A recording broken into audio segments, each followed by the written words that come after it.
Bonjour à toutes et à tous, on commence cette revue de presse en France avec la défaite et l'élimination de l'AS Monaco hier contre le PSV Eindhoven pour ce troisième tour des barrages de la Champions League.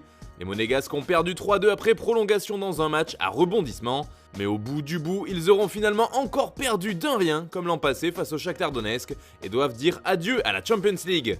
C'est justement ce que rapporte ce mercredi Monaco Matin qui évoque un cauchemar monégasque carrément. Direction l'Europa League pour le club du Rocher, comme le résume bien le canard local. Pour l'équipe, c'est une triste rechute. L'ASM n'est vraiment pas passé loin cette fois encore. Forcément, du côté des Pays-Bas, le ton est tout autre. Pour AD par exemple, ça vaut son pesant d'or. Parce qu'après ce match à suspense, c'est une grosse somme d'argent qui pourrait tomber dans les caisses du PSV en cas de qualif pour les phases de poule. Mais pour ça, il faudra battre les Glasgow Rangers. Bon, on revient un instant dans la presse française parce qu'hier, l'OM a enregistré la signature officielle d'Alexis Sanchez qui était libre de tout contrat. Et lors de l'arrivée de la star chilienne, c'était le feu comme le rapporte la Provence, qui titre Sanchez en plein why. Allez, on file en Italie avec la Gazzetta dello Sport qui fait sa une sur les deux recrues à venir de la Juventus, à savoir Philippe Kostic et Memphis Depay.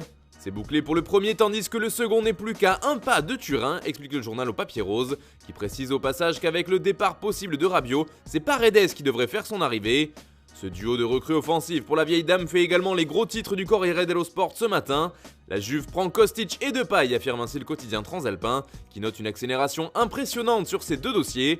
Pour Kostic, l'opération serait bouclée avec l'Eintracht Francfort autour d'un chèque de 17 millions d'euros.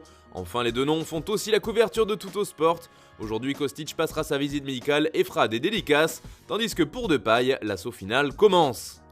Direction l'Angleterre maintenant avec une actu très chargée autour de Manchester United, et ça commence avec une nouvelle recrue pas vraiment souhaitée par les fans des Red Devils. Après Adrien Rabiot fortement moqué, c'est au tour de Marco Arnautovic de payer les pots cassés. C'est ce que rapporte aujourd'hui le Daily Express, sauf que cette fois, les supporters ont eu raison de l'opération qui ne verra finalement pas le jour.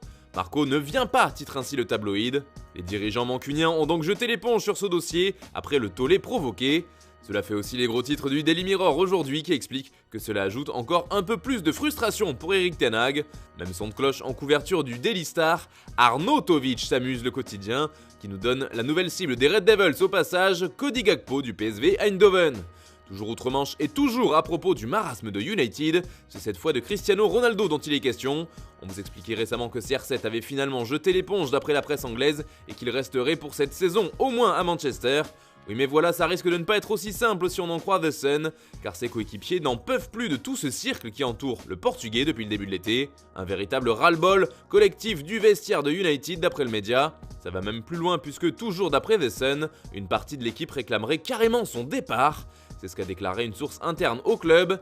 Il a ses alliés mais beaucoup en ont marre de la façon dont il s'y prend.